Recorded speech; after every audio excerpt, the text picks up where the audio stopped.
Baik, perkenalkan, nama lengkap saya Alfiana Winibolu, NPM 28. Saya dari jurusan Pendidikan Ekonomi. Baik, di sini saya akan melakukan analisis terkait evaluasi pendidikan. Nah,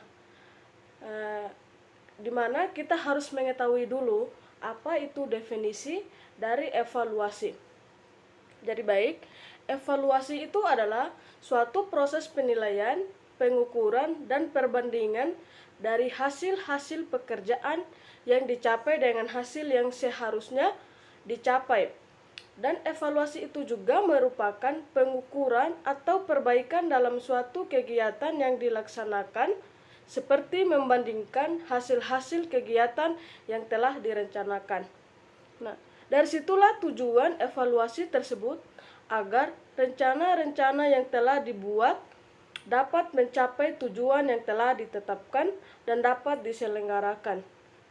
Oleh karena itu, dapat diartikan juga bahwa dari hasil evaluasi itu sendiri dimaksudkan untuk perencanaan kembali, lalu berfungsi sebagai administrasi dan fungsi manajemen yang terakhir, yaitu mengkombinasikan dan mengumpulkan data dengan standar yang sesuai dengan tujuan yang hendak dicapai. Di sini saya akan menjelaskan juga proses dari evaluasi. Nah, di dalam proses evaluasi itu yang kita ketahui itu ada beberapa hal yang akan dibahas. Yang pertama, bagaimana proses evaluasi. Yang kedua, kapan evaluasi itu diadakan. Dan yang ketiga, mengapa perlu diadakan evaluasi. Dan yang keempat, di mana proses evaluasi itu diadakan. Yang kelima, pihak-pihak siapa saja yang mengadakan evaluasi. Yang keenam, apa yang menjadi bahan dari evaluasi. Nah, dari sini saya akan membahas juga fungsi dari evaluasi. Evaluasi memiliki beberapa macam fungsi yang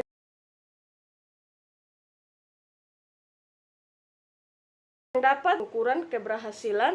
Yang kedua ada fungsi seleksi. Yang ketiga ada fungsi diagnosis. Yang keempat ada fungsi penempatan. Selanjutnya ada jenis-jenis evaluasi. Jenis evaluasi dapat dibagi menjadi dua. Yang pertama ada evaluasi formatif, merupakan suatu penilaian terhadap hasil-hasil yang telah dicapai selama berjalannya suatu kegiatan atau program kerja. Umumnya, waktu yang selama berjalan suatu kegiatan atau program kerja. Dalam pelaksanaan evaluasi ini dilaksanakan secara rutin seperti per bulan maupun per tahun. Sesuai dengan keperluan informasi dari hasil penilaian dan manfaat adanya adalah memberikan umpan balik kepada manajer program yang terkait dengan kemajuan hasil yang telah dicapai serta hambatan-hambatan apa saja yang dihadapi selama berlangsungnya suatu kegiatan atau program kerja tersebut. Yang kedua, ada evaluasi sumatif, merupakan suatu penilaian terhadap dari hasil-hasil yang telah dicapai selama dilaksanakan suatu kegiatan atau program kerja secara keseluruhan dari awal sampai akhir. Waktu pelaksanaan hasil evaluasi itu tersendiri diadakan pada saat akhir kegiatan sesuai dengan jangka waktu yang telah ditetapkan oleh suatu kegiatan atau program kerja. Nah, di sini saya akan menjelaskan juga apa yang dimaksud dengan evaluasi pendidikan dan evaluasi pembelajaran. Yang pertama kita ketahui terlebih dahulu itu adalah evaluasi pendidikan. Nah, evaluasi pendidikan itu merupakan kegiatan untuk mengukur suatu rangkaian perencanaan dan proses pembelajaran dapat dikatakan tuntas atau tidak. Kegiatan evaluasi juga memberikan gambaran kegiatan pembelajaran efektif, sukses atau tidak. Nah, pembahasan berikutnya adalah evaluasi pembelajaran. Nah, di mana evaluasi pembelajaran itu adalah suatu proses untuk menentukan tingkat pencapaian tujuan pembelajaran yang telah ditentukan sebelumnya melalui cara sistematis. Nah, di sini kita akan membahas juga contoh evaluasi pendidikan di lingkup sekolah. Contohnya itu yaitu mengevaluasi pelaksanaan sekolah menengah umum atau SMU yang unggul, terutama mengenai yang pertama ada kondisi lingkungan sekolah baik fisik, sosial maupun budaya. Yang kedua, cara seleksi atau penyaringan peserta didik untuk sekolah unggul. Yang ketiga, kualifikasi dan cara rekrutmen tenaga pendidikan. Yang keempat, pemahaman dan penerapan kurikulum.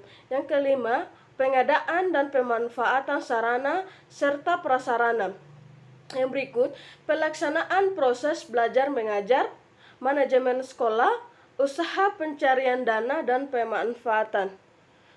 Baik, di sini ada juga contoh evaluasi pembelajaran yang dilakukan oleh seorang pendidik. Beberapa contoh evaluasi dari pembelajaran yang dilakukan seorang pendidik ada beberapa bagian, yaitu yang pertama ada tes objektif, yaitu contoh-contoh penilaian pembelajaran juga yang disebut kotomi karena jawabannya adalah salah atau benar, dan titik kelas antara 0 atau 1. Jenis kegiatan ini dikatakan objektif karena evaluasinya juga objektif, dan orang yang mengkoreksi jawaban untuk tes ini memiliki hasil yang sama karena kunci respon yang dipegang dan jelas dan pasti benar. Yang kedua, tes subjektif, di mana tes ini biasa disebut esai atau esai. Ujian ini adalah tes dalam bentuk pertanyaan tertulis, jawaban dalam bentuk esai atau kalimat panjang. Jenis tes ini adalah bentuk penilaian yang paling dikenal dan banyak digunakan oleh para guru sekolah di masa lalu hingga sekarang. Secara historis, bentuk contoh penilaian pembelajaran ini telah mengambil bentuk subjektif. Tetapi karena banyak kekurangan, para ahli pendidikan telah mencoba mengatur tes dalam bentuk lain seperti tes objektif, namun tidak berarti bahwa tes esai ini telah dibatalkan. Demikian hasil presentasi dari saya. Jika ada kesalahan, saya mohon maaf. Sekian dan terima kasih.